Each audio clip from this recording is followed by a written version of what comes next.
Yes, we are live. I'm here with Geno. Geno, how are you doing? Not bad. Tired, but that seems to be par for the course at this I, point. How about yourself? I feel the exact same way. I had a long, rough day at work. I work in construction in an office. I do a lot of different things, and it was a bit of a rough day. I'm tired. My head hurts. But once we start talking about you and your journey and your faith and everything you're up to, everything will just melt away, and I'll be wrapped up in your story. So just walk us through a little bit. Who is Geno Chiarelli? So, as far as me, well, my name is Gino, and as far as the faith journey goes, I am a new Catholic. I am a Ah, neophyte. I was confirmed this past Easter, actually. wow, wow. Interestingly enough, I was raised as a non-denominational Christian. I was born into a church that my mom was a part of her entire life. My grandmother was a part of her entire life. My grandmother was very close with people that founded this church. Um, and we ended up leaving when I was about 14 because, long story short, it kind of ended up turning into um, almost a cult, really, where it wasn't so much like Jim Jones crazy, everyone's living in a compound, but they were very, very controlling over what the people did. You had to ask the pastor before you could move, before you could get a new job, before you could do any of these, get a new car, any major life decisions. You had to turn in your W-2 every year to make sure that make sure you were tithing correctly. And my mom decided that she had had enough, so we left. And from there, as a 14-year-old who just had a sour experience with religion, I became an atheist for a while. I was pretty militantly atheist for a while, I would say. Um, and then I wandered through life like that. And then I started going to college. Um, I was, I stopped caring as much as I got older, and I kind of just went more agnostic overall. I kind of just stopped caring, like, well, I don't really care, I don't know, whatever. And then I started dating my girlfriend at the time, now fiance, and we talked a little bit about faith stuff at the beginning, and she told me that she was Methodist and how it was really important to her. And I said, well, I'm not really into that as much. I'm kind of, atheist, agnostic, whatever you want to call it. And we did our thing for a year, and she asked me to go to church with her at one point, and I did. I went with her and her family a couple times to a Methodist church, and it was nice. It was really nice. I liked it, but not enough for me to be like, wow, this is it. Um, I have had a friend who has been bothering me, not bothering me, but has been cordially inviting me to join him at St. Francis de Sales, which is very, very close to my house, actually, for many years. And I don't know why. I just said, fine. All right, I'll go. Sure.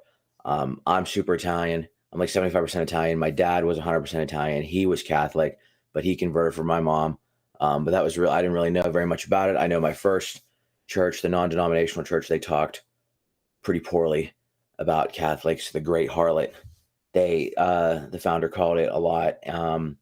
But I went for the first time in September of last year, and it really was getting hit by lightning. That's what it felt like. I went there and I said, "This is unlike anything that I have ever been to. I have got to keep going," because I just felt this compulsion, like I just felt this pulling. And coincidentally enough, it was, or maybe not coincidence. It was the very first week that RCIA was offered, so I was able to jump on the train on the second week, and from there I just started going more and more, and I started investing myself more and more into the faith, and I realized that this is me. This is it. This is what I've been missing. I've been denying myself this for so long. I'm mad that it took me so long, but I started really getting into it. I started really getting into um, prayer again, and it was kind of interesting because going from somebody that actively denied God before to now here I am asking for, making petition prayers, offering my thanksgiving, asking for forgiveness and things. It seems so strange in my mind to be doing those kind of things, but it felt like I was doing the right thing. I got really into the rosary as well. I Mhm. really, I really enjoy that. I'm at the point now where I feel like I try and carry at least one actual full rosary on me, if depending on where I'm going, and in a bag or an extra pocket or something. I also have one of the little rosary rings on my car keys. Have you seen that? And it was actually during um, during the workday because I start work at 5:30 in the morning. I work as a substance abuse counselor, so I meet patients all day from 5:30 to 11 a.m.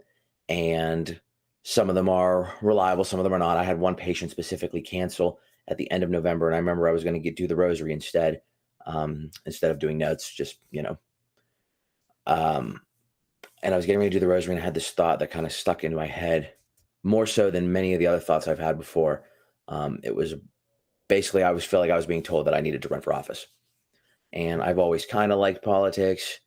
I've been involved in a couple different groups and stuff when I was in college, but I never really got actively involved in the process. But I just had this thing stick, and from there, things kind of took off. Wow, unbelievable.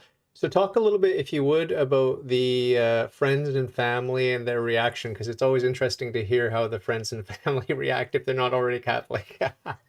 Yeah, so I told my mom, and my mom was one of the first people I talked to, and she was kind of like, "Wow, that's great." Like it's kind of just like, "Oh, that's nice, honey." I don't think she really cared too much because she wasn't has nothing to do with Catholicism, and not so much that she doesn't really like it. It's just she kind of drifted away from organized religion as a whole, and she didn't really pay too much mind to it. Um, my There was a little bit of tension between me and my fiance because she was Methodist, and I have now went from not believing in God to going full church militant here, and I started converting right away. So there was a little bit of tension there, but I think the more that I talked to her, the more she was willing to understand what I was coming from, even though she didn't want to. She has definitely sacrificed a lot, and she has made a lot of concessions for me, and I'm very grateful for that. But um, this year, it looks like she's telling me that she's preparing to convert as well. So Wow, wow. and that's nice, and it feels like she's genuine about it, and that makes me feel really good about it. So I just want what's best for us, obviously. So she's my biggest fan for sure, um, and I'm Wow. very very grateful for her. And then a lot of my friends, some of my friends is the most interesting one because um, I didn't have social media for the longest time. I hated Facebook. I deleted it in like 2014, I think. Um, I had an anonymous Twitter without my name on it. I had no online social media presence. I wasn't very active on Snapchat or anything like that. I uh, I was kind of just doing my own thing. And after I had this initial thought where I was going to run for office, I got back onto Facebook because I knew what I was going to do, and I knew that I had to be online. I knew I had to have that presence. And for all my friends who knew me from college, because I graduated in 2018, they all graduated before me pretty much. The last thing they heard from me was I was some libertarian atheist. And now I come back onto Facebook and here I am, some wild Catholic conservative that's running for office. I thought I was going to run for Congress. That took me about a week to realize that was insane. My fiance had the foresight to talk me out of that, thankfully. But yeah, it was really the general consensus from most of my friends, especially the ones that were helping me out on my campaigners. Geno's back and he's believes in God now, and he's Catholic. That's kind of weird.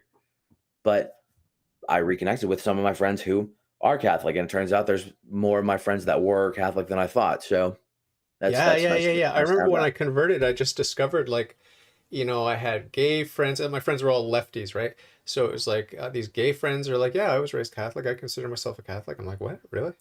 That Hmm. doesn't make so much sense, right? I've since the friendship has ended because of just too much tension because I'm like on fire for the faith and I'm Yeah. faithful to the actual teachings of the tradition, right?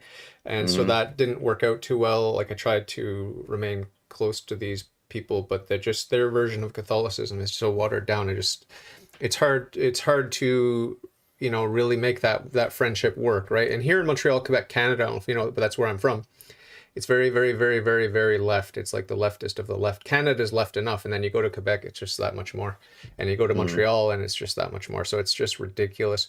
So I did lose a lot of friends. It's sad to say, but whatever. I mean, you have to be willing to sacrifice. And I don't know if you know my story, but my wife is very violently anti-Catholic. She's raised Greek Orthodox, and she's Oh. she's culturally anti-Catholic. She doesn't really, you know, I don't want to talk about her faith because she gets very annoyed, but She's sort of agnostic or whatever, but COVID's really red pilled her. So now she's like, she went from leftoid pro-choice to full-on extreme right-wing pro-life and all this sort of thing. And she's become very sympathetic now to Christianity for the first time.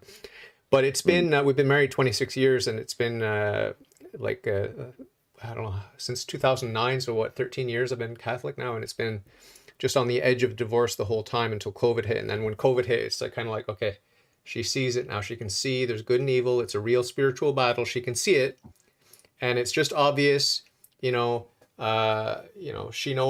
Biden and Trudeau are not examples of what it means to be Catholic, right?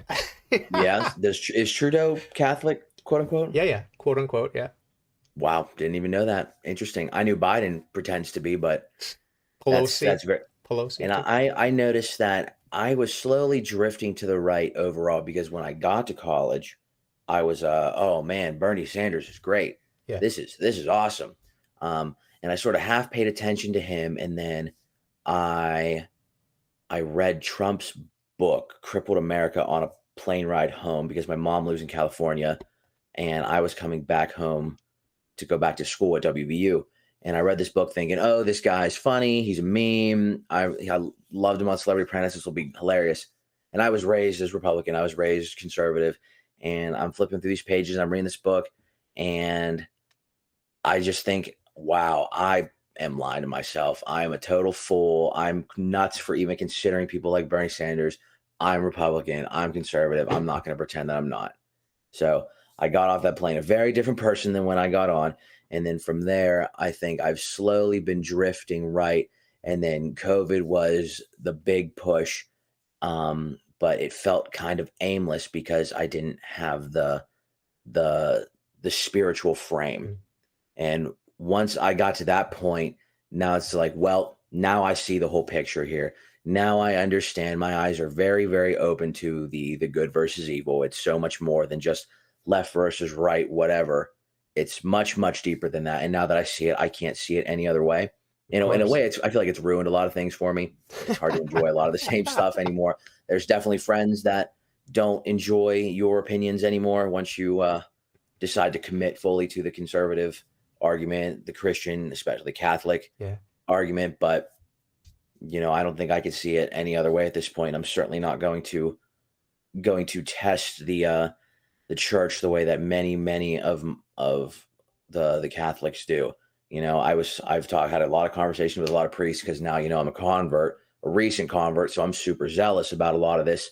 So I'm talking to as many people as I can. And I just ask, you know, Father, Monsignor, how do Catholics for choice, how do they reconcile what they believe with what the church teaches? And there's no answer. They can't. It is an impossibility. And it is really mind blowing just to see how people disregard it because it's not like oh, well, you know, it's I like this part of the church. I like this part of the church. I like the ritual. I like the communion. Don't like this part about the gay marriage. Don't like this about the abortion. I'm gonna ignore those. But it's all or nothing. You know, it's a package deal. And there's parts of where I personally disagree with, and I said, well, I don't know. What do I know? Nothing. And as soon as people, I think it was Spexo that said something along the lines of the biggest misconceptions and the biggest problems that come with the Catholic Church is people's misconceptions. They don't understand what the church actually teaches, or their inability to accept the fact that there's a natural hierarchy. Well, those two seem to be the biggest issues with people who have with Catholicism, and I'm noticing that that's 100% actually true, for sure. But once you free yourself from the burden of, I have to know all the answers, I have to understand, and I have to agree, things get a lot easier on you, really.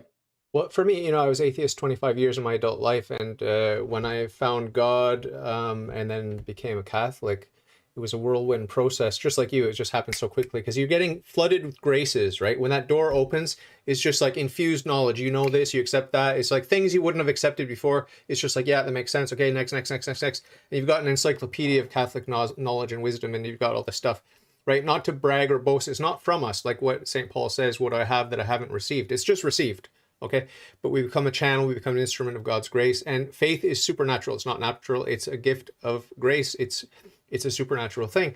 So yeah, of course you can expect some pretty freaky transformations. But I came through philosophy, and the big change for me was understanding that the truth doesn't belong to me. That's what I always thought as an atheist. I'm gathering the truth, I'm finding the truth, and the truth belongs to me. But I realized in my conversion, when I submitted to God Almighty, when I realized I'm not God, God is God, I realized that the truth doesn't belong to me. I belong to the truth. And it's a much better relationship, because now I have above me this objective, absolute, eternal, immutable standard of goodness, truth, beauty, health, everything. And that is my God, and it's a personal God. It's a God who loves me. It's a God who knows everything, is omnipotent and all good.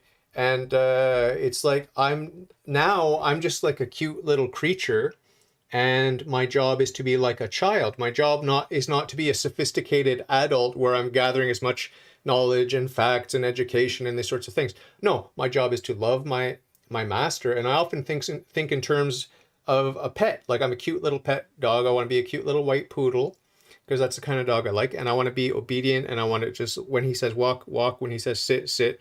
That's sort of my understanding of religion. It sounds denigrating, because we have infinite dignity as human beings, but in a certain sense, like it says in the Bible, we are dogs eating the scraps under the table. Like, that's just the way that is the reality. And Jesus himself said that even if we do everything that he asks, at the end of the day, we're just unworthy servants, or whatever the word is, worthless servants, or whatever he said. That's the fact. Like, I mean, we just need to be humble and acknowledge I'm not God, God is God, and that imposes on us a lot of obligations in terms of worship and respect. And, we have to do the prayers and the sacraments in a worthy manner, and we have to love God and neighbor. And there's a lot involved, but it's the best thing. I wouldn't trade it for anything. All of the, the obstacles, all of the obligations, the precepts of the church, the thou shalt not, all that, Mm-hmm. it's like, as an atheist, you don't have that. You just do what thou wilt shall be the whole of the law. It's just complete freedom, but it's not really freedom. It's just license. It's license to sin. Like, yeah, okay, so I used to masturbate a lot, but what was the lasting pleasure that I got out of that? Nothing. Just guilt and just weakness and becoming more effeminate. Pornography. These aren't things that give you true and lasting value, right? Or indulging in sex with women. I didn't do that a lot. I've had 4 women in my life, but one of which I'm married to. But other things like other illicit pleasures. When you think back on it, now that you're converted, you think back on the illicit pleasures that you indulged in, even if it's food or whatever, and you think about the lasting value that gave your life. It's nothing. It really is nothing. And that's why St. Paul talks about it's just garbage to him now that he's found Christ. To live is Christ, and to die is gain. So just talk a little bit about how your perspective has shifted with that vertical dimension that we get when we convert from atheism. It's amazing, isn't it? It's very amazing. And I think I was watching a Father Mike Schmitz, you know him, he was talking about the differences between satisfaction and fulfillment. Mm. There's those things that feel good in the moment. There's those things that may surface level satisfy you, but in the long run, there's nothing there to sustain you, because immediately after that's over, you're looking for the next thing, because there's nothing that is going to plug the hole that exists in you. People will fill with whatever they want, whether it is drugs or pornography or blasphemous sex, whatever you really want to call it. People are all into all sorts of weird stuff because, like you mentioned, people don't want to accept the fact that we think that we have domain over the animals. We do, obviously, but we're at the pretty low in the bottom here. We're sheep. Lead us not into temptation. We need that kind of thing, and people don't want to accept that. People don't like accepting the fact that they might not be the center of the universe. They might not be in complete control. They might not have access to all the secrets. But I think that the reality is, as soon as you're able to understand where you fall in the hierarchy, I think things get a lot easier, because now, even I think about myself a year ago, I'm radically different, very, very different in a lot of ways. My fiance was just talking to me about that. And That's definitely a very, very big change. And I feel like sometimes I'm just clinging on here, holding on as I just feel everything changing so much. And I think it has been great, but it has been taxing, it's been exhausting. I'm clinging on for dear life, but I feel like I'm operating on principles that are more than just what I want at this point. You know, Yeah. when you open yourself up to God's will and you become an instrument of God's will and you understand that I want to do things that are pleasing to God instead of things that are pleasing to me, you start looking at things a little bit differently, Yeah, you know? And absolutely. I think that I would have never considered what I did before, especially running for office before. I would have never considered it. But I found the strength through God, and that's the only reason why I was able to win. I should not have won. Definitely should not have won on paper, but Okay, I so did. I thought something's happening in November. What's that? So the election that just happened is the primary election. I I see. ran against 3 other Republicans, and it was basically Republican voters, registered voters, are able to pick one Republican to be on the ballot for I November. see. Okay. And what is this House delegates thing? I don't understand. So the House delegates, basically, we have state level governments, and then we have the federal governments.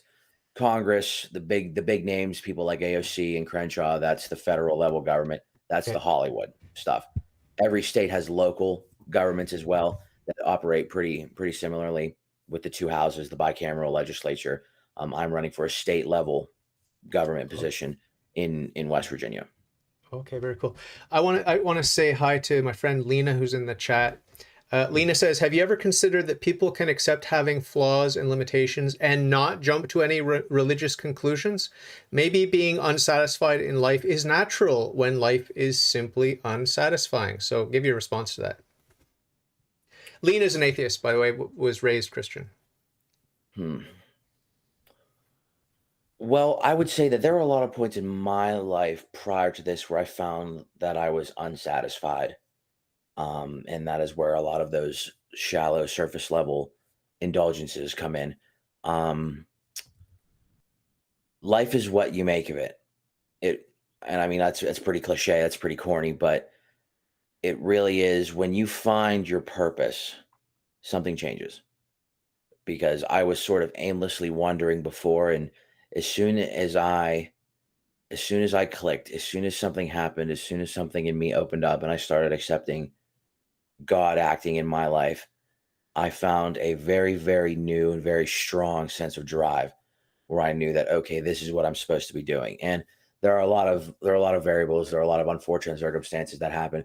There are a lot of points where life is going to be unsatisfying. And I mean, there's points where life is going to be very difficult. Even over the past 9 months since I started doing everything I've been doing, there's a lot of points where life has been kind of tough, kind of miserable. But feel like that I have purpose and reason to keep going because everything that I'm doing now is to make my life and my future life, my community better.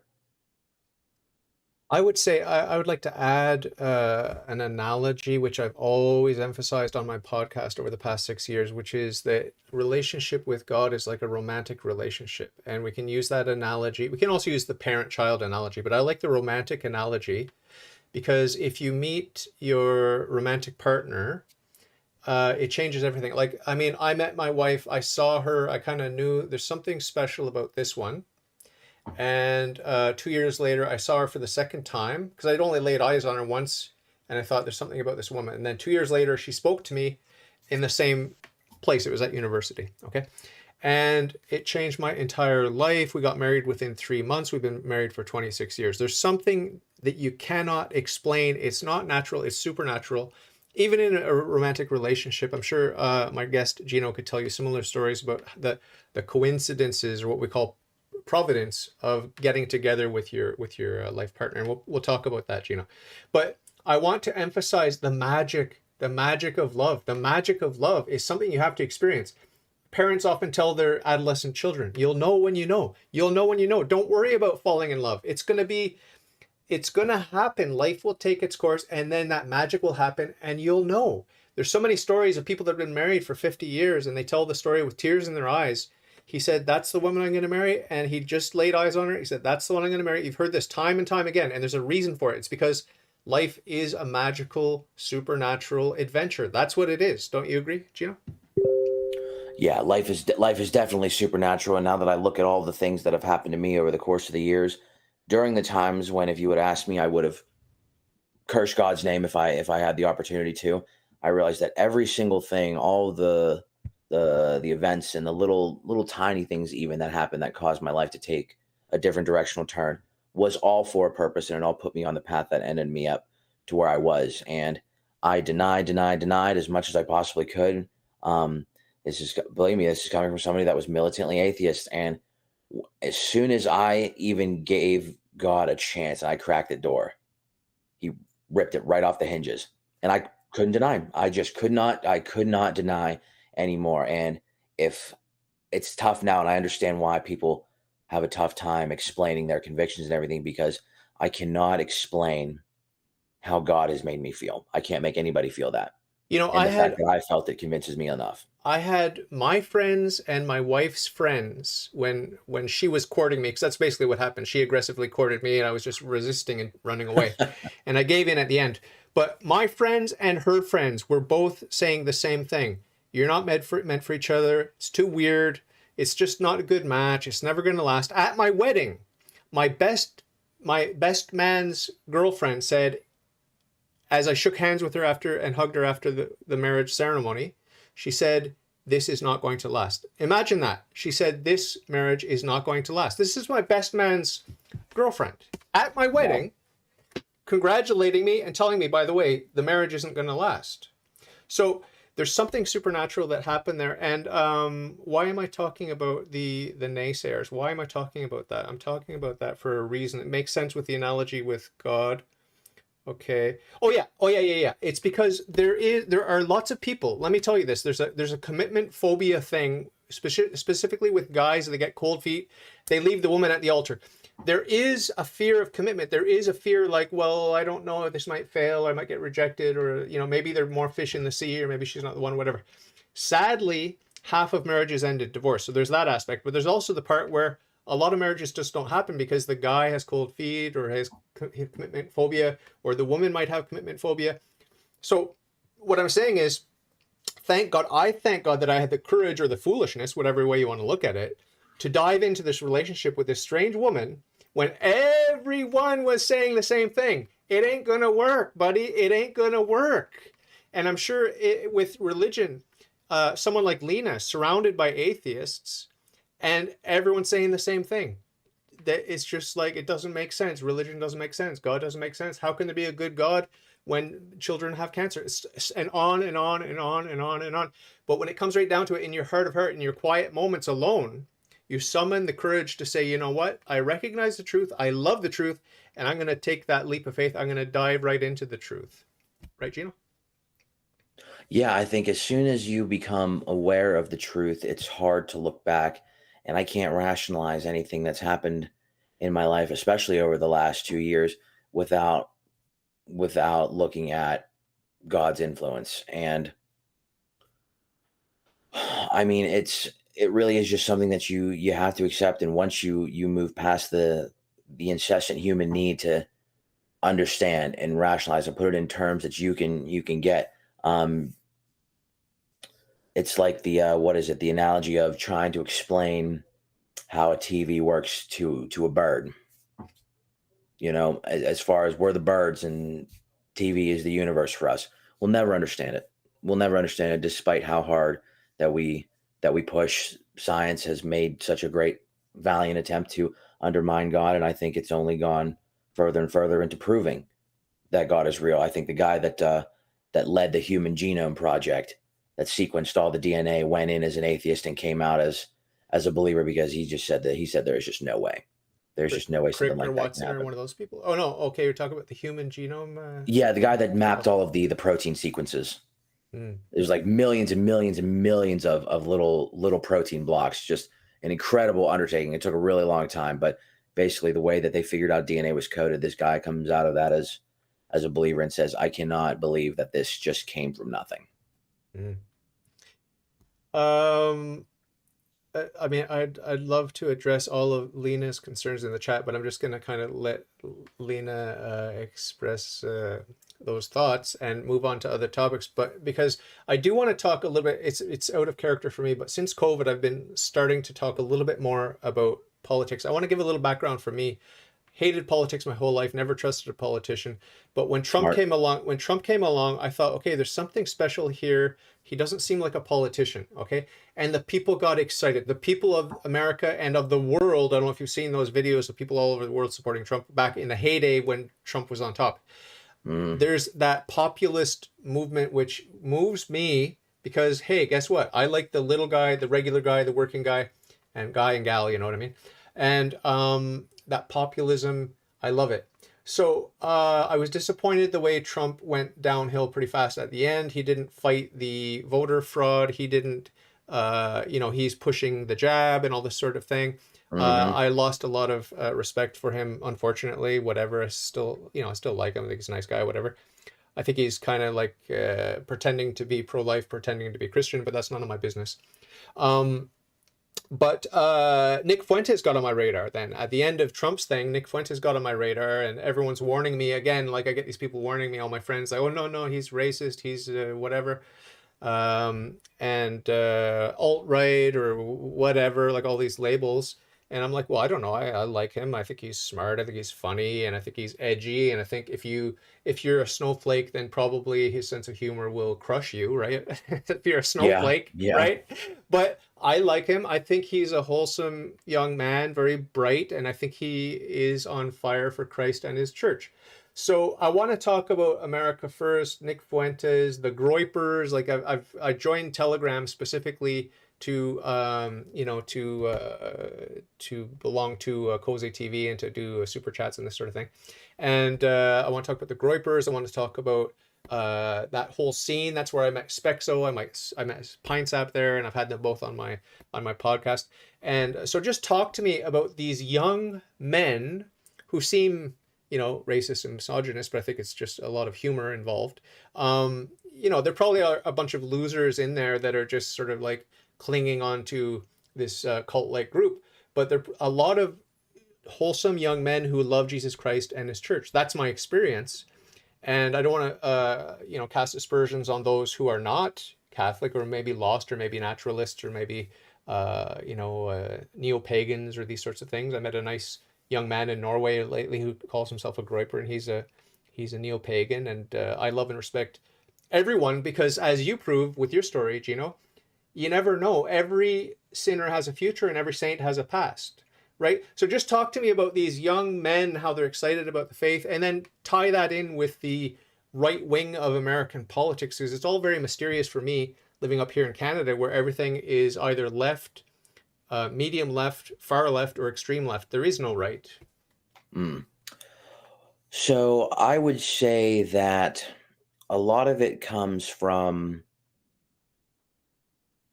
young men looking for a purpose. I think that's innate in our nature, is to find a movement that is greater than ourselves. And I think that this coalition has formed around the America First concept. I think Nick Fuentes has motivated and inspired a lot of people to be bold in what they believe in. Fuentes, I mean, he's a young guy. He's younger than me. I think he's kind of goofy in a lot of stuff, but I went to one of his rallies, or I went to see him at a Stop the Steal rally in November of 2020, and he was awesome. He was awesome. He was saying the right things. I agree with him about a ton of stuff. I think that he's doing a fantastic job at getting these guys off the couch and giving them something to look forward to. Go get it. Stand up for yourself. Stand up for your faith. I think that there is a unique combination of a nationalist pride and sort of like a divine mandate, God and country, that kind of thing. It's kind of an older, more traditional outlook, but I think that that's what people kind of want to return to. People really miss a lot of the wholesomeness that is perceived to be in a time that's past.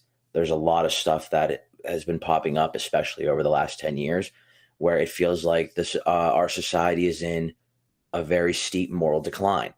And I think that COVID pushing everybody into their homes, putting more people online for longer periods of time, I think that they are being exposed to these kinds of things, and they're starting to realize, wow, I did not realize it was this bad.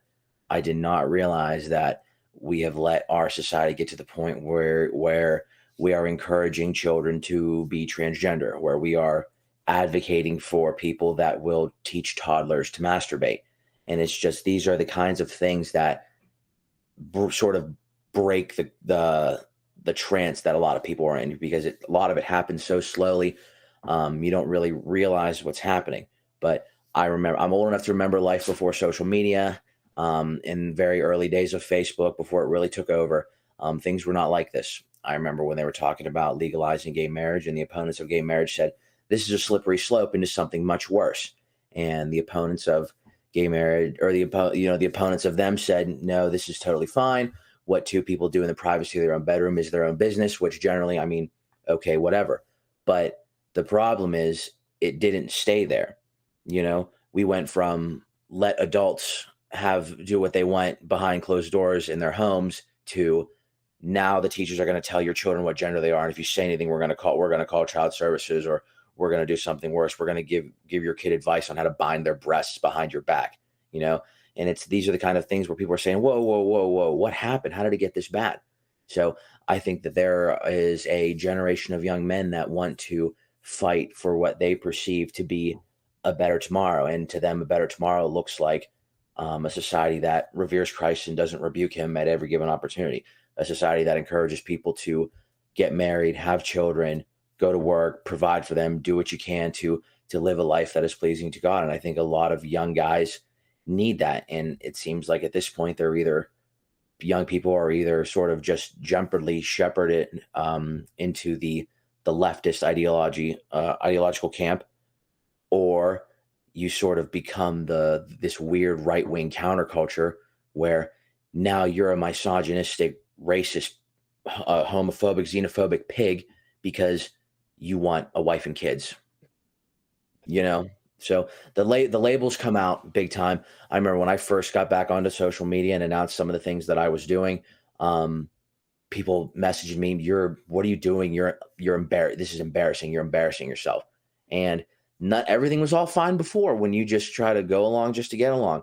But as soon as you advocate for something that's not the approved opinion, well, now people are going to lash out. I have a city councilman here, actually, for the town of Morgantown, that just can't stand me because I dared to say that I don't want to do anything to further legitimize the transgender delusion.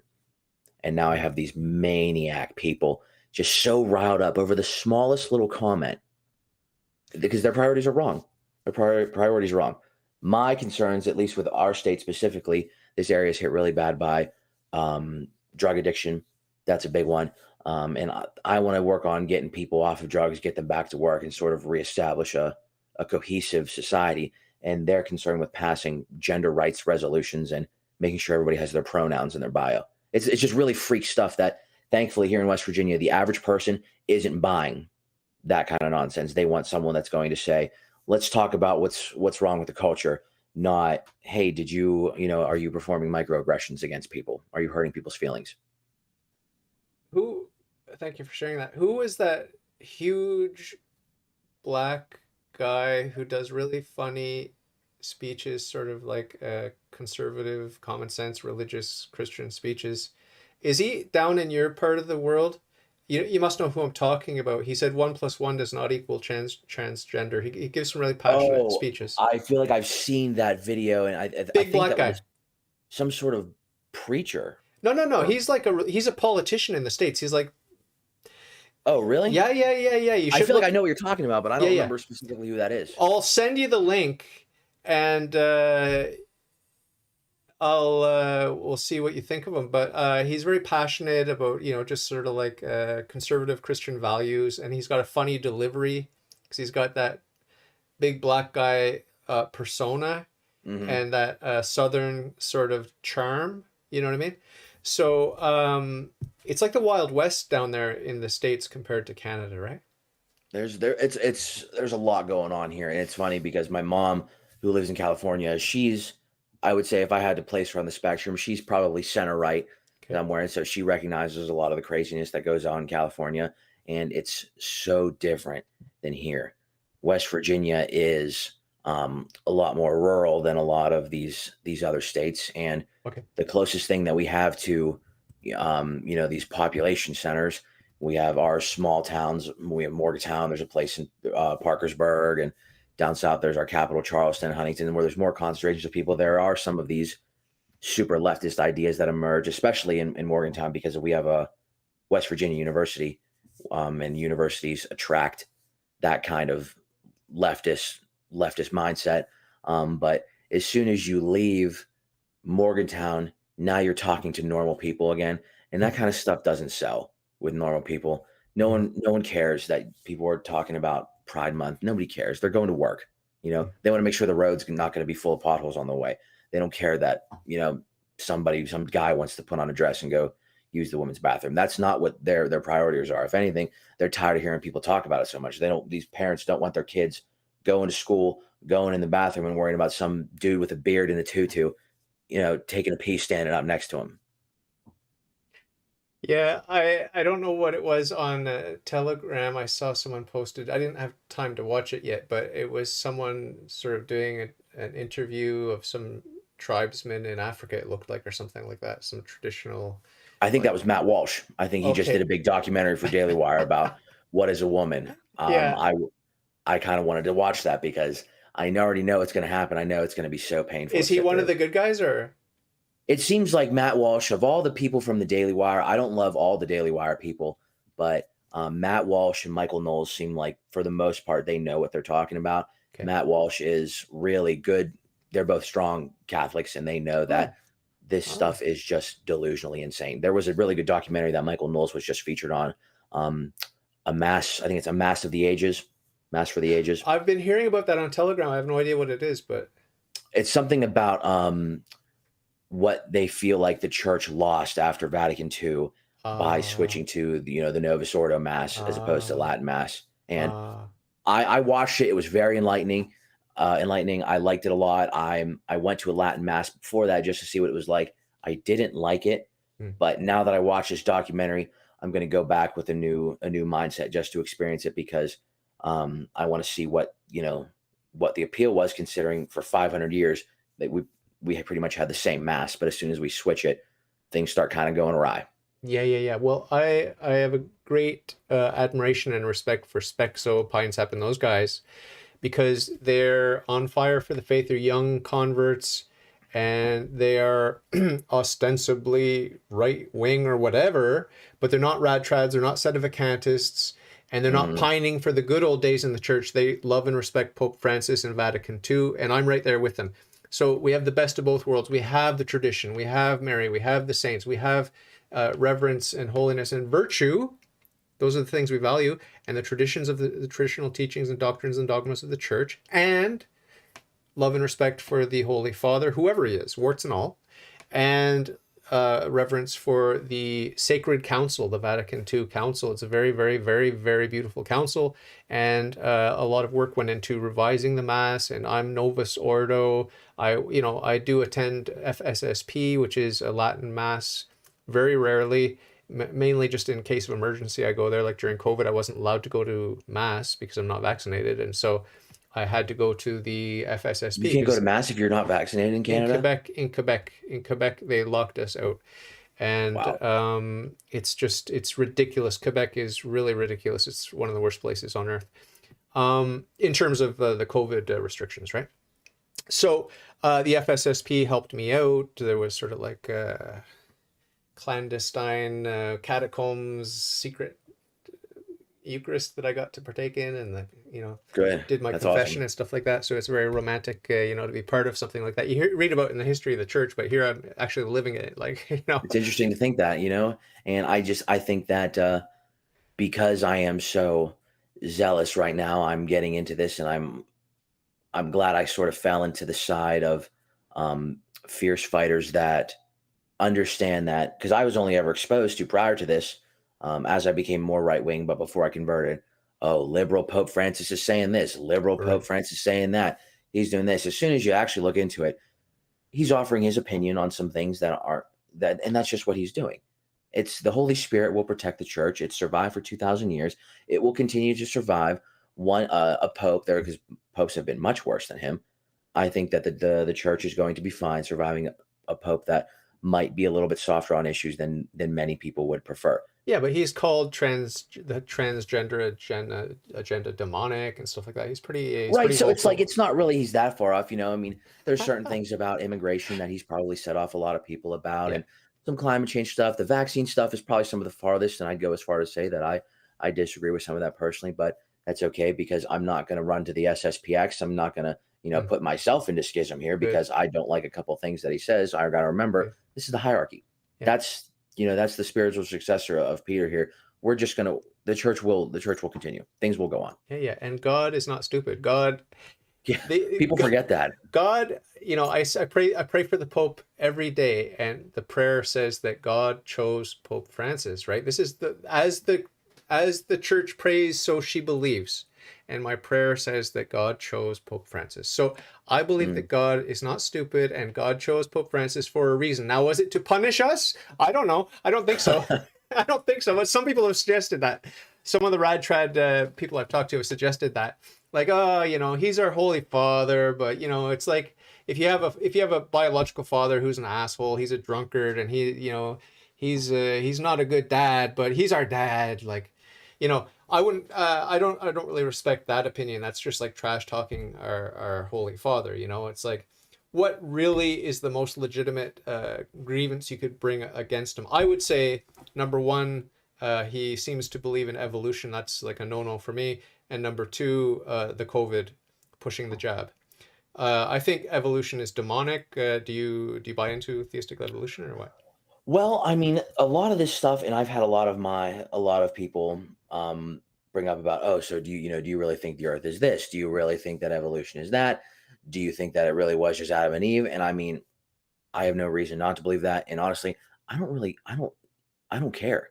Yeah, That it doesn't I don't need to know the answers. I yeah, don't have to. All I know is I'm here right now. And if I have to defend my faith, I'm going to. If I have to defend the Holy Father, I will, yeah, just because that's what I'm going to do. yeah, That's what I want to do. yeah, yeah, And I mean, there's the stuff and people are saying, well, he said this about the COVID vaccine. Well, he's not changing the doctrine. yeah, He's yeah, he's not speaking ex yeah, cathedra that we have to all have the vaccine yeah, or we can't take the Eucharist anymore. yeah. If he does something like that, well, then whatever, we'll talk. But he's not going to. Yeah, yeah. I do want to point out to you, by the way, that when I had my run-in with, I was physically assaulted in the Catholic Church because I entered without a vaccine passport. Oh my Okay, God! by the Wow. security guard, and cops came in and stuff like that. The cops were nice, but the Catholic security guard was horrible. Wow. I was physically assaulted, and the priest there that I'd known for years, he was just completely weak, and he claimed to have no authority. That's why he didn't help me, and he just turned a blind eye as the security guard assaulted me. And Oh man. I was there under the authority, under the instructions of my local bishop.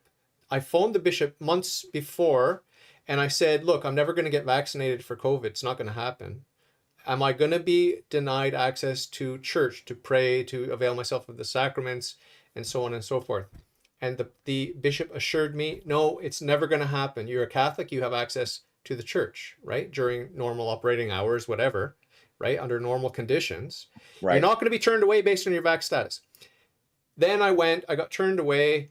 I phoned the archbishop again, and I said, "Look, I was turned away," and the archbishop told me, "Go back, talk to the priest, let him know that's not correct." So I went back, I snuck in, and they were chasing me. I found my priest that I know there, and I told him the situation, but he was kind of confused, and he was on his way to mass, and he's old and whatever. And I don't want to judge his heart, but he was very weak. And I do want to say that my bishop was on my side, ostensibly at least. And so I think that it's a mixed bag in the church. You've got the Pope who is seemingly believing that it's our duty to take the vaccine and all these sorts of things. He's got his opinions about it. He's probably been heavily advised by his advisors that it's all safe and effective and this sort of thing. And then you've got the bishops, and my local bishop was on my side. But then lower down, you've got these priests, and everyone's got their own weaknesses and their own busy life. And in this particular oratory where I was physically assaulted, like they've got a lot of tourists, a lot of business. They sell a lot of trinkets and stuff like that. It's more of like a business sort of model. Mm, Even though the place was founded by a very humble saint, and it started with very, very, very, very modest supernatural beginnings, but it grew into this big thing. Now it's very touristy, and like half the people there are Muslims and Hindus and whatever. It's a very touristy vibe. I love the place, and I love that the Muslims and the Hindus and the other types of people, Sikhs and everyone, are congregating here, and they're being respectful for the most part. I love that, but it is quite a special place, and I think that's maybe why I was roughed up and thrown out, because they just want to have business as usual. But when Jesus came to Earth, he didn't really appreciate the way the temple had been turned into a place of business, right? he was Jesus was anything but business as usual. It was we got to fix stuff, and we're gonna do it right now. And I think that that's Jerusalem first, baby. yeah, Yeah. right.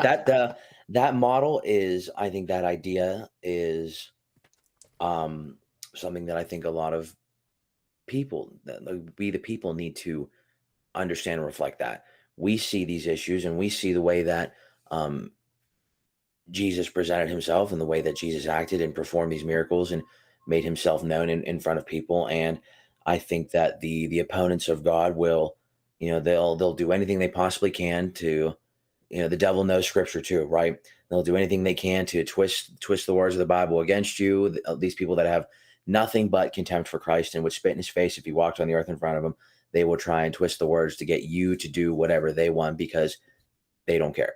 They really just do not care. And I'm glad here. It's good to know that we have, where I go to mass. It's a place that's very close to me. It's the priest there is Monsignor. He's an older gentleman, very nice guy, very soft spoken, but he knows what he's talking about, and he knows that there's ways that he needs to be. And I'm also very close to the West Virginia University, the university parish. Um, I know I've met one of their priests. I had a conversation with him yesterday. The vocations director, very like hardcore, Mm. great, awesome guy, very, very knowledgeable. But he's a little bit more, I don't want to say aggressive, because that might have a negative connotation, but he doesn't mince as many words about some of the issues that we have. So it's nice to know that we have that, because our bishop is a little bit softer on some of this stuff. He offered an opinion about assault weapons recently, and how we should have an assault weapons ban. And if you know one thing about West Virginia, it's where this is a gun state. This is a gun estate, and it's that kind of thing is not going to fly here. The bishop was raised in Boston, I believe, and I think ordained in Baltimore, both East Coast cities. He was raised on that side of the fence, and he's just not 100% on the same page as us. So I'm glad to know that there are priests. It's sort of like the opposite for us. So I've talked to him, and obviously he's right about stuff, and by no means am I trying to question him. I know that's not my place or anything like that. But outside of the scope of faith and morals, on the gun thing, he was kind of wrong. But I'm glad that we have priests here that are kind of get it. They kind of know, Yeah. especially our university priest, who is really, really sharp. Good to know. Good to know. Yeah. You're not naive. You know that you're going to run into all kinds of people in the pews, but also in the pulpit. You're going to meet priests who are unorthodox, to put it very politely.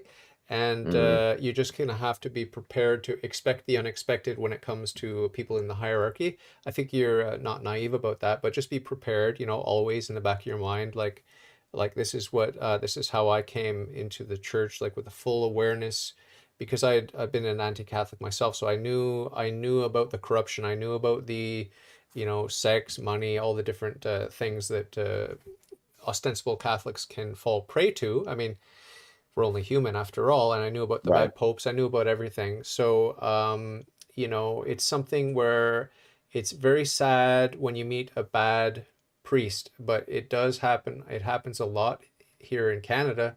I met a few. I don't want to exaggerate the numbers of how many I've met, but enough, to really sadden me.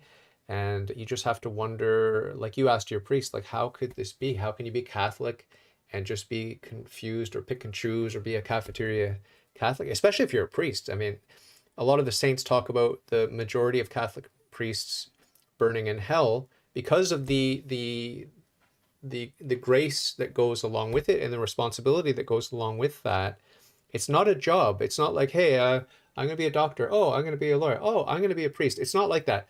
It's a calling. It's a supernatural calling, and it has implications if you say yes to that, right? You can't say yes for the wrong reasons. God is not stupid. You can't fool God. So we have to be very humble, even as a lay faithful. We have to be humble, but especially if you're going to have holy orders, it's a big deal, right? Yeah, it absolutely is. We talked a little bit about that and how there's a lot of the things that were cut from the the missal, and after Vatican II, there were a lot of things that were cut from the Mass in general. And there was one part that came up regularly from I can't remember what Paul, who he was writing to, but it was talking about how taking the Eucharist when you know that you're not supposed to is you're taking your own judgment, Yeah, and yeah, I know I now that I'm going very, very regularly and I see the people that are there every single week and I see the people that are not. And every time there, every single person that takes communion, and I mm, mean, who am I to judge? I know about things like that, but I also have to think to myself that, hey, I'm pretty sure I know that you are one of the Planned Parenthood advocates. What are you doing here? mm, Why are you doing this? Because people don't want to people don't want to admit they're wrong about stuff. What was yeah. G.K. Chesterton said? I don't want a church to tell me I'm wrong or I'm right where I know Where I'm I'm right. I want a wrong, church where I to tell already me know I'm that I'm wrong, right? that no one wants that because that's no fun, you know. So I heard Pelosi got some nasty treatment there at long Great. last. What happened? That to me is great. I love that. Not so much for her soul, who I genuinely do pray that she sees the error and she Yeah, she changed her ways. I mean, I don't know if we'll be successful in that, at any that is the time whole soon. point of excommunication. Yeah, that's really what it is. So it's good to know that the church, especially with a high profile character like Pelosi, they're able to fight back like that. A lot of people also, I remember when they were talking about the Roe v. Wade stuff, and people were talking about, I think it was from the Ruth Ginsburg fan club or whatever. They were talking about targeting mass, and the priest I talked to yesterday mentioned about how he's honored that the church still has that reputation as the pro-life institution as far as the religious world. It's unwavering. So um, even with our members not as zealous as they could be a lot of the time, I think that a lot of people are very, very meek in what they believe, but it's still good to know that there are aspects of the church that are very, very alive and well, and they perceive them to be a threat. That's why the church is targeted so often. Yeah, absolutely. So what is happening with Roe v. Wade? I thought a decision was forthcoming, but it seems to be, is it delayed or what's happening? I don't know what's going to happen with that. So far, what happened is there was a leaked draft from the Supreme Court about a potential decision to overturn Roe v. Wade, which, against many people's understanding, and a lot of people don't really know how this works.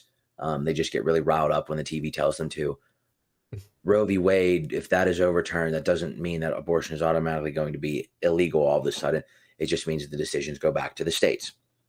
And as soon as there was a whiff of the idea that people might not be able to kill their own infants at whim whenever they want anymore, it just madness. It's just absolute lunacy. Some of these people, the way that they reacted, and some of these people are so enslaved by their own self indulgence that the thought alone of having to bear responsibility for some of your decisions is enough to get them to drop what they're doing. I mean, it's not like they're doing much. Most of these people can drop what they're doing at any given time to go protest something because that's what they think that they have to do. I went and go sort of viewed from the outside a gathering at our courthouse downtown about a Roe v. Wade, and it's really crazy to see too, because the image to me is one of these images specifically is stuck in my head. There's Obviously this is a university. It pulls a lot of people from a lot of places. There's a lot of different kind of churches here as well. And this lady comes up wearing the Roman collar, and she's got this big Planned Parenthood sash on it, pink with Planned Parenthood. She from the Lutheran church. And I just think that I just can't help but it's like I try not to feel contempt. I know that I don't shouldn't be feeling these things like that or just disgust, but I just look at it and go, "What this is? It's like it's that's heresy," you know. And I mean, words like that are strong, and I mean, it seems dramatic, but just to see someone who's going to dress like a priest and advocate for the murder of the unborn, I just how that just registers to me as demonic. Yep, 100%. But 100%. It's just sick. It's sometimes during COVID, I think to myself, maybe my friends are right. Maybe I have a tinfoil hat and I'm a conspiracy theorist yep. and I'm just out of touch with reality. And hey, maybe I should just chill and go along to get along with the whole COVID management thing. Maybe it's okay to give end of life drugs to the elderly because hey, those pensions are just going down the toilet basically. So no, I'm just being silly about that last part. But then I think my litmus test for am I crazy or is the world crazy? My litmus test for that is abortion. Is it a fact that millions of babies are being killed in the womb? Is it a fact, or did I make that up? Or is that an objective fact that anyone can verify just by walking down the street? I've got an abortion clinic down the street. It's a very, very famous abortion clinic. It's the first one, I think, in North America. It's the Morgentaler Abortion Clinic. He was spearheading the whole fight for abortion. Dr. Morgentaler. I don't know if you're probably not old enough to remember that controversy, but Mm-mm. it's a very famous place. And the church that I was attending at the time when I was volunteering at this one particular chapel, they had to move into the building, the same building where the Morgentaler abortion clinic was, and they had to sign a paper because they're Catholic. They had to sign a paper saying they will not say the word abortion, they will not say the word Morgentaler, they will not mention anything because these are taboo topics that Catholics can't talk about. They can't even talk about it because they're renting space in the same building. So you feel the power of Satan, how he runs the world. He's the prince of this world. And the Catholic Church was saying, yes, Master, we won't mention that word abortion. We won't say Morgentaler. We won't do this. We won't do that. We'll be good. We'll be good. Can we please rent space in this building? So that's the kind of world we live in. So I realize every time I sort of do a check on myself, am I crazy or is the world crazy? I just look at abortion. And it's like, yeah, the world's crazy and the world is run by Satan. Mhm. And I mean, if you need any further proof, it's not only do you look at the abortions and what they're doing and how they're performed and the quantity at which they are performed, look at the reaction, especially from people down here, because it's been in the news lately. Look at their reaction when they're told that they might not have that opportunity anymore. They might not get that. And these people lose their mind. These people, and I'm hesitant to even call them people after a certain point, just because of the way that they the way that they retch over this kind of stuff. I swear, it's just you're staring down this satanic army. When the satanic church and you find yourself on the same side, something went wrong. Yeah. Something went very wrong. And these people, they'll deny. They will deny reality. That's not another baby. That's not if when they're done debating the morals, they'll trust the science. That's their Yeah. favorite thing. Yeah. That's not another baby. That's not another body. That's the mom's body. Well, look, I tell you what, to be graphic, if you take a grenade and you blow up a pregnant woman at any point during the development, and the forensic analyzer goes in there and assesses the mess, how many sets of DNA are they going to find? Yeah. Double They're going to find homicide. two sets of DNA. That's it, period. That's two Double people. murder. That's it. Yeah, exactly. That's it. So there's no consistency. It's really just they want this because people are so obsessed with being able to do what they want and immerse themselves in their own pleasure, and they don't want any accountability whatsoever. They don't want to hold themselves accountable. They don't want to hold themselves to a higher standard. They just want what feels great, and they don't want to pay the price. I often wonder when I see the curated photographs from the left when they're promoting abortion, and they show the beautiful young women with their signs and their clothes, and sometimes they got their boobs out, whatever. Of Um, course. when I focus on the young women and I ask myself, has this beautiful young woman already had an abortion or multiple abortions? Or is she protesting just with a view to having one in the future? I don't get it. Either scenario is crazy. If you're young and beautiful, why have you had an abortion? And if you haven't had an abortion yet, why are you protesting hoping that you will have one? I just don't get it. I don't understand.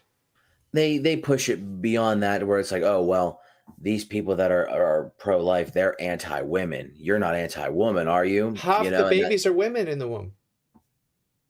and it's crazy too because more women are pro life than men, Mm. at least here. And it's just Planned Parenthood is seen as one of their essentially one of the cathedrals of the leftist church that they have constructed for themselves, and their zealots will defend it tooth and nail. That believe me, the left has their own satanic church set up for them, complete with the vaccine Eucharist and all of their sacraments, the transgenderism, her holy orders. It's very, very bizarre. You got the saints that these people just worship. And if you speak ill of them, well, now you're the heretic because Mm. you dared to slander their ideological monument Well, that they build. the good news is we go straight to heaven if they tie us to the stake and burn us, right? Straight to Look, heaven. if I'm gonna go out like that, great, terrific, okay. You can turn me over. I'm cooked on this side. That's That's what good. They'll probably have to leave me on there for a while, but that's all right. That's you're gonna okay. be At there. this point, You're gonna be a nice, tasty morsel up there. I'm just skin and bones. I probably wouldn't be surprised that they'd probably try and eat us when they're Well, done. they don't like wait. They do not like wasting flesh. We know this because they take these newborn babies and they extract the organs while they're still alive and they sell them for big money before letting the child die. Right. Yeah, yes, they do. Yes, they do. And then I remember saying things like that, and people say they don't do that. You're crazy. You're crazy. And then, of course, the evidence comes out, and our side typically once again is exonerated and vindicated, and Yeah. nothing David cricket. Delayden did some good work there undercover back in the Who's day. that? David Delayden, he did some undercover work where that woman said, I want to get another Ferrari or I want to buy myself a Lamborghini or whatever. Yeah, I remember that So now. Lena's in the chat going crazy. Lena says, you're both crazy. Laughing, crying emoji. What's bizarre is how you can ascribe religious terminology to your political enemies as a sort of insult. Any reaction to Lena's comments? Well, I think it's just a way of sort of, I think it's a nice analogy because I believe that humans are hardwired to believe in a higher power. I think that I've heard that from a lot of people. And I think now going through what I've gone through, I think it makes a lot of sense. And in the absence of God, I think people will build God in his absence, you know? And in God's absence, the left, they have constructed their own false religion because that is just the very essence of human nature is to find that higher power and cling to it to find that purpose. So they built the leftist church. That's how you ended up with their holy trinity of what LGBTQ movement, the racism issues, and I don't know, Antifa, communism, leftism, the glorification of socialism, and then they have the vaccines, and they have their Saint George Floyd and your Saint Anthony Fauci, Saint Pelosi. They have their venerations. They have their icons. And Rachel Levine. Don't get me started. Don't get me started. Boy, That's one ugly man. boy, Um, one ugly dude. uh, Lena says, can either of you actually give the argument from bodily autonomy? So I'll pass it over to you. Bodily autonomy, as in her body, her choice. Is that how we're talking here? Bodily autonomy. Uh, Well, I mean, you have Lena, the right to do with whatever you want with your body for the most part. Although at the same time, every single law that exists regulates someone's body to some degree. But women have the right to do with their body what they want. It's just an infant, a child conceived in the womb, isn't your body anymore. That is a separate entity with its own unique set of DNA. You don't get to do what you want with that. Lena says, I'm pointing out the projection you're engaged in, subconsciously calling faith bad. Well, no, there's good faith and there's bad faith. Like there's, Yeah. there are good aspects to Satanism, but they're just sort of perverted and corrupted, and because evil is a parasite on the good. So obviously Satanism is good to the extent that it exists. That's ontologically good, just like Satan is ontologically good. But he's, as Saint Augustine said, we are good by nature, ontologically good. We're good by nature, but we're evil by choice. Evil is not a thing. Evil is a way. It's a way of doing. It's a way of thinking. It's a way of speaking. So, religion. One religion. Guess what? One religion is better than another, and there is a best religion. The fullness of Christianity, the fullness of Christian truth, is Catholicism. Doesn't mean my separated brethren in some Protestant Christian community are destined for hell. I mean, they still have a hope of coming into the fullness of the truth, getting the faith, and getting into the state of grace. And they're a lot closer than the Scientologist, I would say. But it's a case by case Right. basis, and God is working with each and every one of us. So, yes, one religion is better than another. This should not be a controversial statement. And that's the part of the toes that people aren't willing to step on, is everyone's like, well, everyone's good, everybody's equal. I think we need to drop that ASAP. Yep. And we just need to understand, not all cultures are equal, not all idea sets are equal, not all religions are equal. Faith in it of itself can be a good thing if it is applied to the correct place. I have no faith in Bob's church down the road. I have faith in Christ's church. Lena is incredibly sweet, but incredibly naive with this next question. I still don't hear you explaining how a woman's body isn't her body when it's something inside her body. I mean, that's cute, but let's explain it to Lena. I mean, if it's a separate set of DNA, if it's another baby, it's a human being growing inside you. Just because it's in your body doesn't mean it's your body. I eat food all day. It doesn't mean it's my body. It's in my body, but it's not my body. I mean, I could swallow a metal rod. It's not. The example that Lena, the example that I always use is that if Lena, if your mother had gotten an abortion, then guess what? You wouldn't be here right now. Hello, you would not be here. You are you. You've always been you since the moment of conception. You are Lena, if that's your real name. I don't know if that's your real name, but you are you. And guess what? If your mother had made that choice, the bad choice, the evil choice, the satanic choice, to kill you, she didn't kill part of herself. She killed you, but she didn't choose to kill you. And you're here, and you should thank her, and you should thank God, and you should get in the habit of thanking God, right? For everything.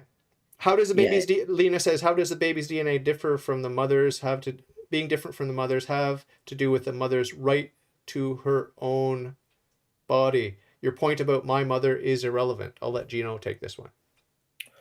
Well, I mean, it's a separate set of DNA. Once the egg and sperm combine, they create new life. That is a new human body inside of you. That's why all of the with a soul, with a human soul.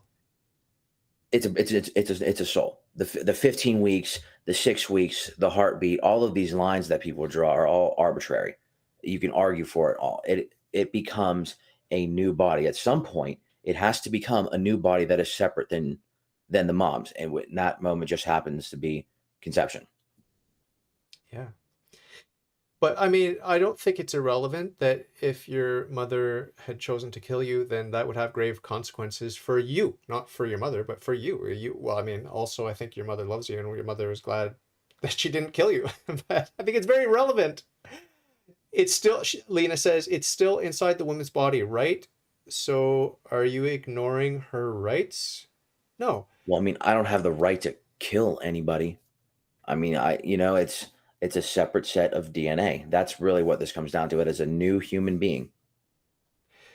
Okay, Lena says the moment of conception is the moment bodily autonomy ends. I'm not sure if I understand that, but I think the point is, I assume is in reference to what the woman is able to do with her body, and you can do what you want with your body. You just cannot harm another human being. Okay, I have a funny thought experiment just occurred to me. Let's say you're a pregnant woman, you're pro-choice, okay? And you've got this thing inside of you. We won't say what it is. It's a thing that's growing. if you want to say that it's part of you, whatever, it doesn't really matter. But the point is, you're going to sort of inject this thing with all kinds of poisons, all kinds of things that will deform it, and maybe just reach in and clip off a leg, but you're not going to kill it. Okay? And then presto whammo, this thing gets born, exits the womb, and now, wow, it's a human being suddenly.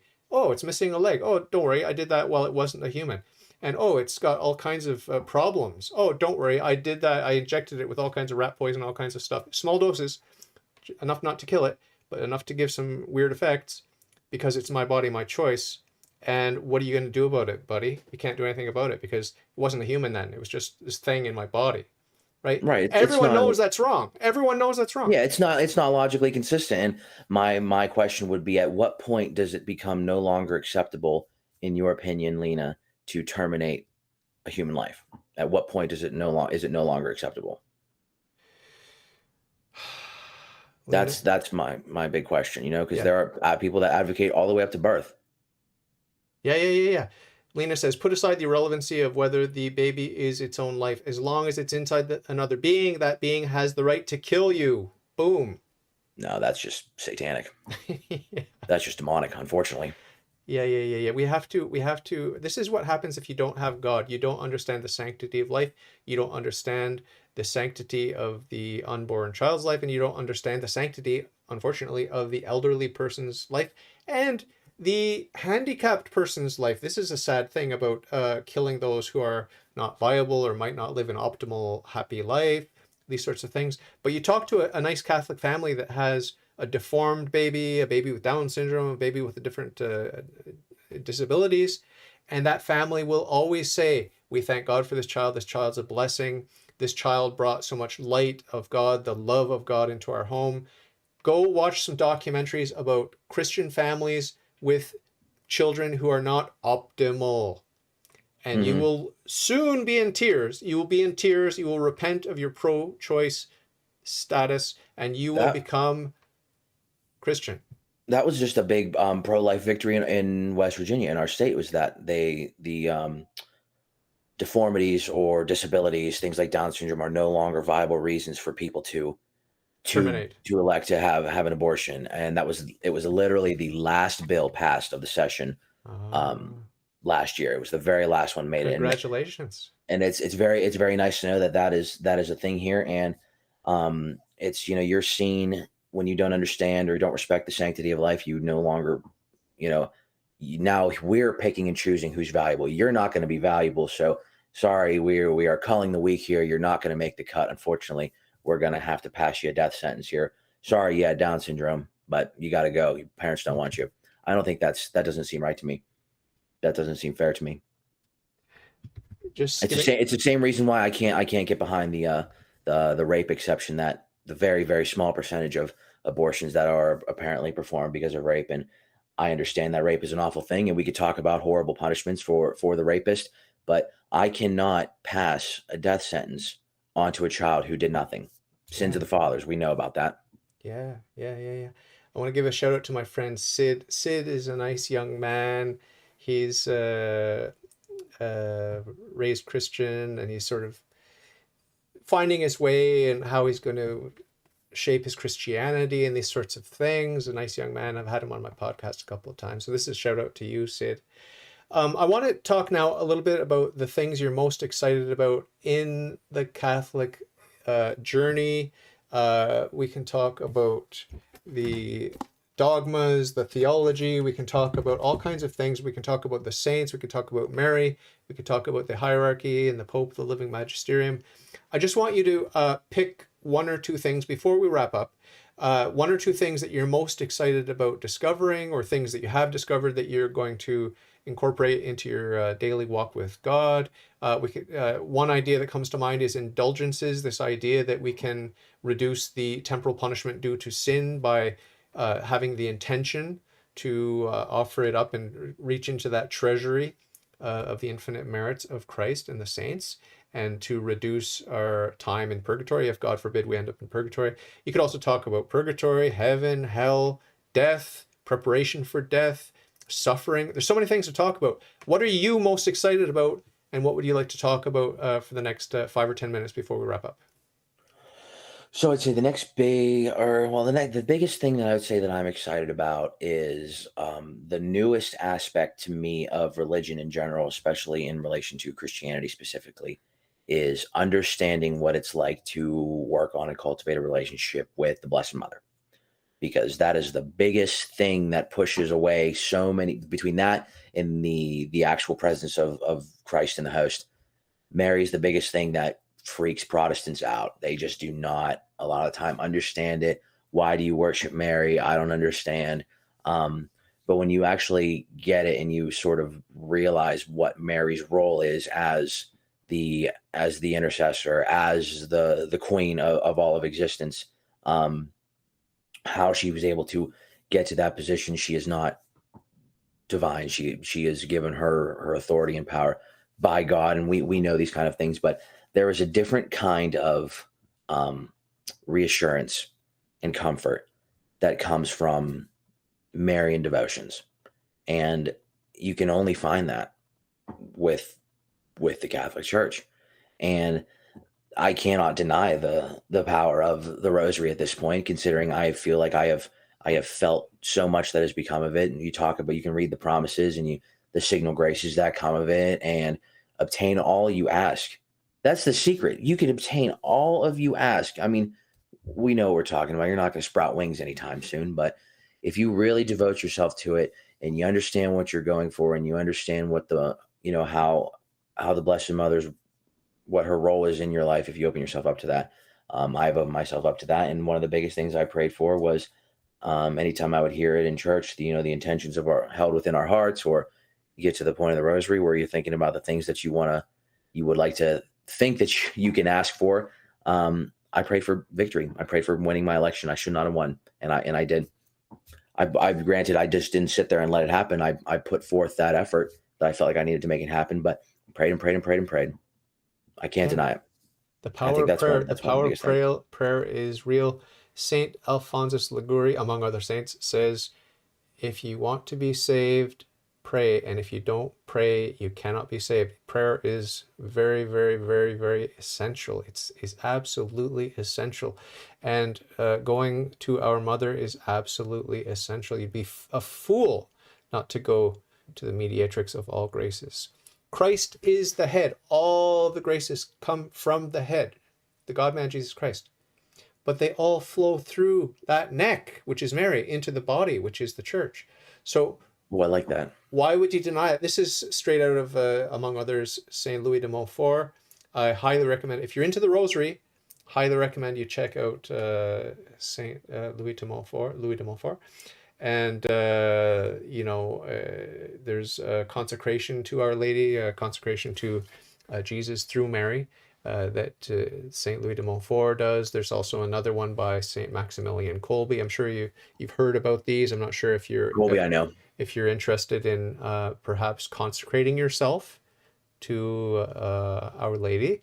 I've done it. I do prayers morning and night for that consecration, to renew my baptismal vows, to renounce Satan. I think it's very important to renounce Satan. This is one of the things that was dropped after Vatican II, that it's one of the things where I'm a little bit sympathetic to the rad trads and the sedevacantists, because it's true, like, we sort of dropped emphasis on the St. Michael prayer that used to be part and parcel of the Mass, right after the Mass, one of the last things that was prayed, I guess. And I pray the St. Michael's prayer. I also pray a longer version. It's sort of like the chaplet of St. Michael. Yeah, I've seen that one a lot. Chasing away I have those demons is very important through prayer. St. Michael's on my rosary. That was the first rosary that I got for myself, was what was St. Michael. I have St. Benedict's one. That was a gift from the priest as well. Saint Francis de Sales is one of my all-time favorite saints, and that's your parish. That's your parish, is that right? Yep. Yes, it is. Terrific. The more I hear about him, the better and better it gets. Amazing. Saint John Vianney, he's the Curé of Ars. He's another one you should look into. There's so many. Really love the communion of saints. That's another very, very fascinating thing. There's something for everybody. When I was an atheist, I thought, I'm just me, and who knows if the other exists? Who knows if the material world is real? Who knows?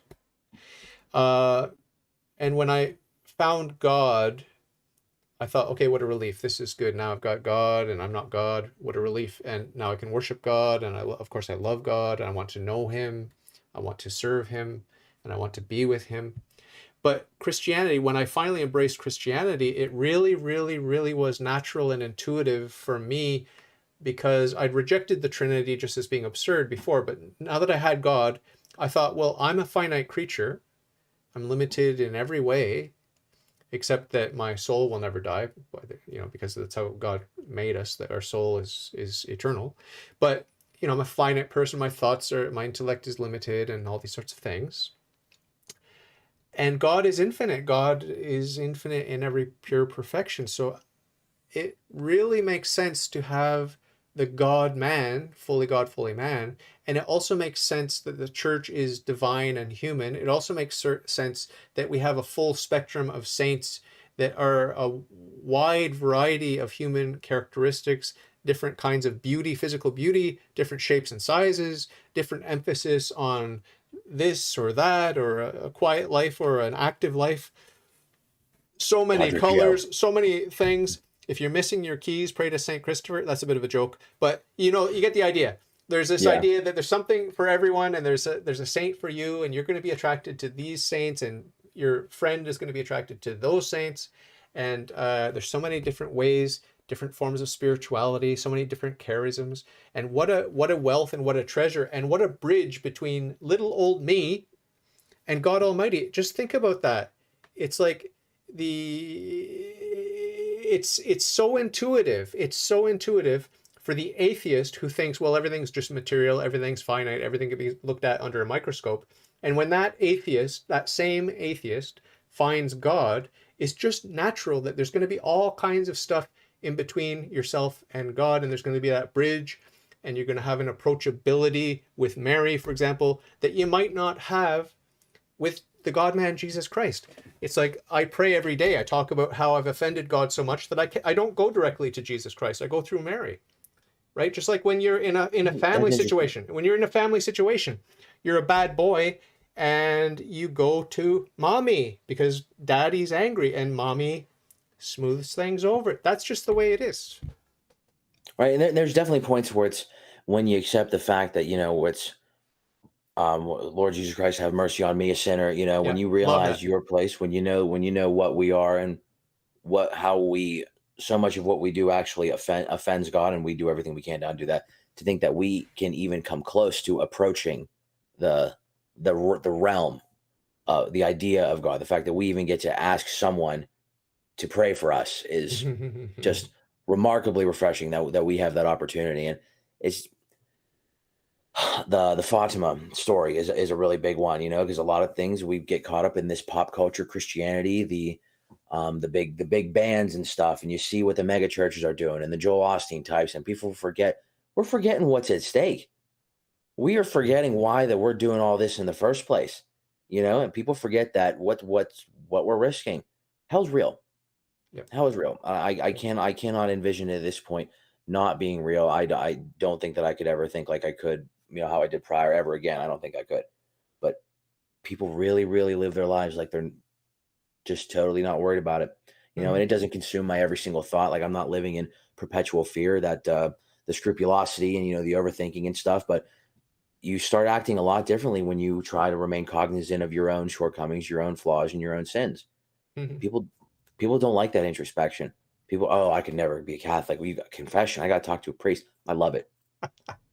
There's no more Amazing. rationalization. You don't have to worry about it. It's not on you. You can go and you can be forgiven. Yeah. And if you still hurt, then you have the indulgences, which explaining that's always a fun one, blowing up somebody's perception of what indulgences actually are. The Oh, the 95 church Theses. The sold. 95 Oh, the Theses. church sold indulgences. Oh boy, that's here we go. Because that was one of the things that I knew about. Like, well, oh, indulgences, that's bad. We don't like that. But as soon as you realize what it actually is, Father Mike Schmitz, that's another one. He's a really, really good video on indulgences. Very, very palatable to someone to a total layperson. But like you said, there's just so much. There's so much to get excited about. And every time I turn around, I'm learning about something new. Here's this saint saying something perfect that just is so relevant to me right now. here's a homily which I swear he's looking right at me when he's saying this stuff because it could not be more relevant.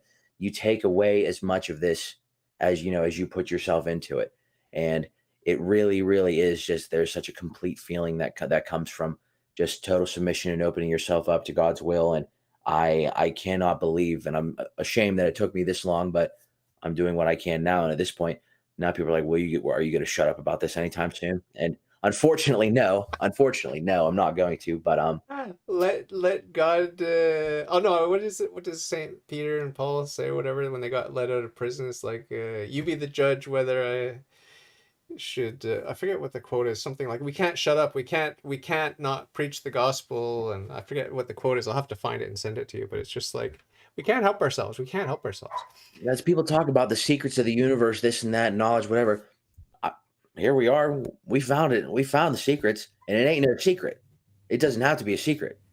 But And the patience of God. This is one thing I was marveling at when I converted. Is like, hey God, aren't you gonna, all that embarrassing stuff I did as a sinner, like when I was a Satanist, an explicit Satanist, by the way.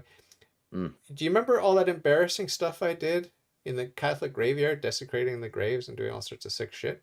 Uh, are you thinking about maybe rubbing my face in that anytime soon? Like, when are you gonna start the chastisement? And you know, God never chastised me. He never rubbed my face in any of my sick sins. Never. It was just gentleness. It was just peace. It was just kindness. It's just love.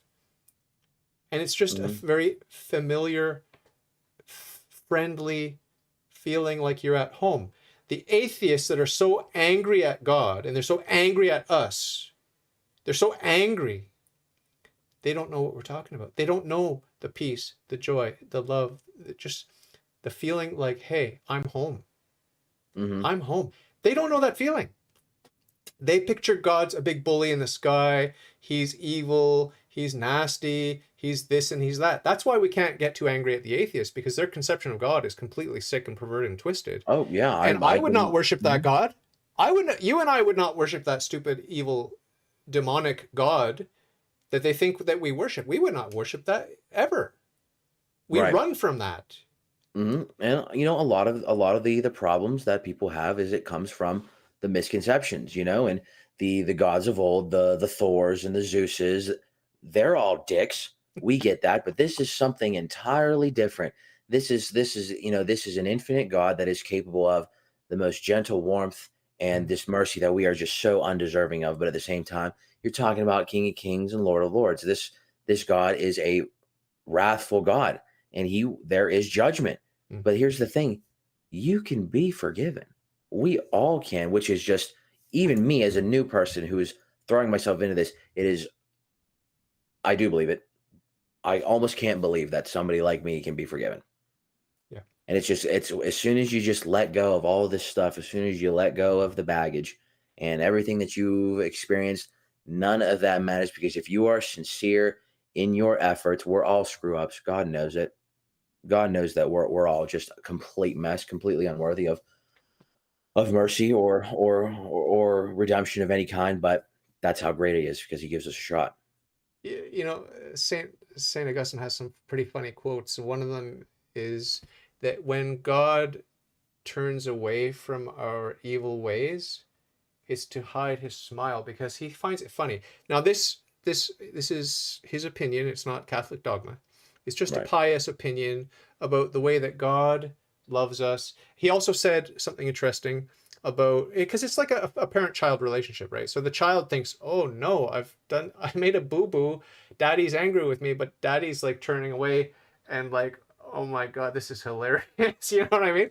So Yeah. Yeah. another thing that St. Augustine said is that when you run away from God smiling, right? So you've got a good relationship with God. You run away from this God that's smiling, it's our God. You run straight into the arms of God frowning. So it's this sort of idea that you can't run from God. All you can do, the best thing you can do is be humble, be like a child, and turn that frown upside down. Turn God's frown upside down. Because guess what? You're stuck with God. He's on. He's. You can't hide. You can't hide as much as you want. There's a great poem by a drug addict street person, where it's called "The Hound of Heaven." I forget the author's name, but he was just a bad guy. Hated himself. Hated God. He knew he was unworthy. Well, he thought he was unworthy of God's love and forgiveness, and doing heroin on the streets of London or whatever it was. And it's called The Hound of Heaven because God was chasing him, chasing him, chasing him, chasing him, chasing him, chasing him, chasing him. And finally, this poet got tired of running away. He got tired. He said, "Uncle." And oh my God, the peace, the joy, the forgiveness. Wow. Wow. Everyone should read this poem. I'll put a link to it in the description. It's amazing. It's the way we are. We're proud. We don't want to be caught. We don't want to admit that we're wrong about the silliest little thing. Once you're married for 26 years, as I am, you'll see that it doesn't change. We're still proud and we still don't want to be wrong about these stupid little details. Yep. That's how we are. We're in a fallen world. We're in a fallen state. But God made us. God loves us. And we are good by nature, evil by choice. But with God's help, we can make better and better choices. This is what Moses said. Choose wisely. Choose life. And that's why I always say about abortion and murder and pedophilia and everything else, I'm pro-choice, but I want you to choose wisely. I want you to choose life. Why am I pro-choice? Because God gave us free will. It's a very good gift, but it's very, very dangerous. It's very dangerous. You can end up burning in hell for all eternity. Please, for the love of God, choose wisely and choose life. Right? And that's a lot of people talk about, well, this God, how can he allow things to happen? And it is just because God, there is permissive acts that happen underneath God, but the greatest good is allowing us to have the choice. There's no options under complete control. We're not zombies. We're not robots. We have the choice. And regardless of the horrible things that happen, God has determined that the greatest good is giving us the option. And I think a lot of people, even I can reflect back on myself, when I was in the midst of denying as much as I possibly can, not really caring. And I think that this is true for a lot of people, especially the ones that are very openly in some of their ways. I'll put it that way. When they go to bed at night, when the lights are off, phone's on the charger, and they close their eyes, I think that many, many, many people feel so empty and they just hate themselves. I think they hate themselves because they do not have what other people have. And that's why I think a lot of people try to numb themselves with drugs, legal or otherwise, antidepressants, SSRIs, heroin, morphine, fentanyl, with sex, with alcohol, with Food. with that, pornography. It's just people will do anything they can to get away from the truth. And I think And that a lot of people, busyness, work, anything that they possibly can to get away from those moments when it's just them by themselves alone, and they realize that they could not be more wrong, and they will choke it down. They'll never admit it because, like you said, no one wants to admit that they're wrong. There's a lot of pride that comes with it. I mean, this is the month, right? There's a lot of pride that comes with it, but as soon as you move past all that, and when you humble yourself, things really, really do change. It's And amazing. it's not like you can never go so far where you can't go home again. There's think there's like one unforgivable sin, and that's conscientiously choosing to refuse. I openly refuse to accept, other than that, unrepentance, willful unrepentance. Yeah. that's a bold strategy. That is a bold life to live at this point. I'm not going to play that game anymore. I have realized what I have done wrong to this point, and now, boy, I can only hope that I can make up for lost time. Well, you've been on both sides. I've been on both sides, and we'll leave it as an exercise for the listener to take a wild guess which lifestyle we think is better. Yeah, couldn't tell you. Not too sure. Think about it. Oh my God, it is so funny. It is so funny how good God is and how much we're running away from him. Running away from the source of everything that's good. Oh no, I don't want God. I want pleasure. Well, God's the source of pleasure. I don't want God. I want health. Well, God's the source of health. I don't want God. I want the truth. Well, God's the source of truth. It's absurd. It's completely absurd. That's why God laughs when the atheist said there's no God, right? It's completely absurd. Everything you're doing is giving glory to God. Everything you're doing is giving glory to God all the time, right? So, hey, why not give glory to God in a way that's meritorious and that will elevate you and that will bring you happiness, joy, health, goodness, unity, beauty, all the things you want anyway. Because it might cause somebody to have to give up themselves as the center of the universe. Sorry That's for the inconvenience. hate to break it to you, but it's it's not us. It is not us. There is one. There is the King. There is God, and we're just gonna have to. It's either you bend the knee or you get bent. So I'm on this. I'm doing this because I'm in it. Hey, I'm committed. hey, And I cannot deny at this Saint point. Augustine said there's an intelligent self-love. There is an intelligent self-love. And that's to want for everyone else what you want for yourself. All those good things that we're talking about. That's intelligent self-love. And that is true religion. To commend others to God, because that is the source of every good. So you don't have to abandon your selfishness. Just notch it up to a little bit more sophisticated level of selfishness. I want heaven. I want to please God. I want to be God's favorite. No, I want to be God's favorite. I want to be virtuous. I want to be virtuous. I want to master my bad habits. I want to be good, Not to boast about it, but to please God. It's like I keep coming back to the romantic relationship. Have you ever been in love? You want to please your lover. You want to please them. And you just want to lose yourself in their eyes, or that little corner of the mouth that's so fascinating. Wow, what is the shape, or the shape of other body parts? I mean, not to mention, it's just so exciting. The woman, the female form. And the Song of Solomon talks about this. This is God Almighty that we're talking about, this romantic vibe and the love and the intimacy, keyword intimacy. The pornography industry is running on this inversion of something that's very, very, very good and very, very, very powerful. That's intimacy. And we are to have the fulfillment of all our desires in terms of intimacy, but not with some whore. No, with God. And that's the true intimacy, right? So we're not giving up intimacy. We're elevating, right? We're not giving up sex. We're elevating sex. We're not giving up food. We're elevating food, right? And my food is to do the will of the Father. And we have the Eucharist. There's always a parallel. There's always a parallel to everything that we're lusting after in these lower animal passions. Always, always, always, always, always, because God was not frustrated in his design when he wanted to make us to be natural animals with reason and free will. He was not frustrated. We are animals. We do have needs. We have to have intimacy. We have to have love. We have to have food. We have to have shelter. We have to have pleasure. God built us for that. But don't always go for the cheap, fast junk food in the analogy of each of these pleasures, right? Whether it's junk food by using pornography and masturbation instead of having intimacy with a wife or with Christ, we have to choose better quality. And this is the definition of sin, according to St. Augustine, is choosing a lower good, consciously and knowingly choosing a lower good, a lesser good, when we know there's a higher good.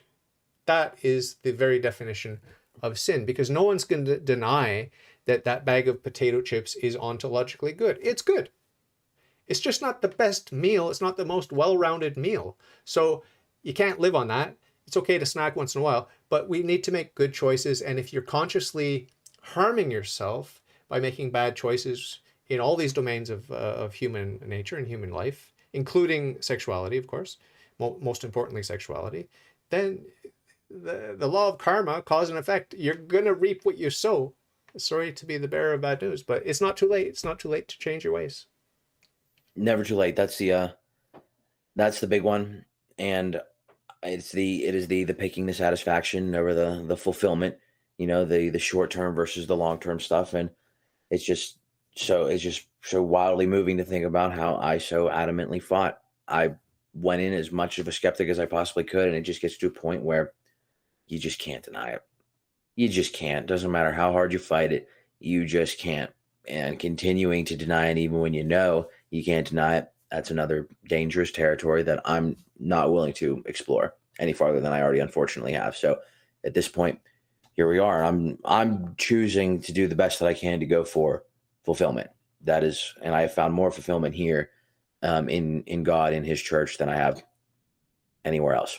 So I hope you'll come back. It's been a real pleasure to meet you. It's been a surprise to hear your story. I had no idea what to expect.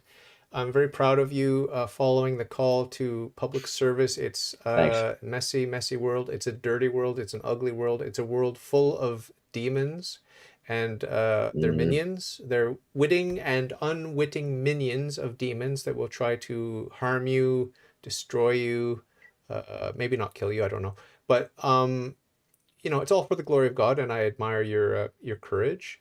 Not to be overly dramatic, I don't know. Maybe you'll just sail through and be the next president. I don't know, Oh but God, they'll never let me make it that far. Believe me, they don't want me. but I'm proud of you. I'm proud of you for giving it a go and fighting for truth and justice in this I'm fallen trying. world. And I do hope you'll come back and keep us posted on your developments. I know you're busy, but I really appreciate you taking the time. God bless you. I love you, and I'll be praying for you. Please pray for me and mine. And I did enroll you in a perpetual mass, so every day the infinite graces of the mass are coming to you and your family. Even if you end up in purgatory, you're still going to get those graces right until the very end of time. Okay. Boy, do I need them. Yeah. God bless you, my brother. Thanks, David. I appreciate it a We'll lot. talk soon. God bless. Sounds great. Bye.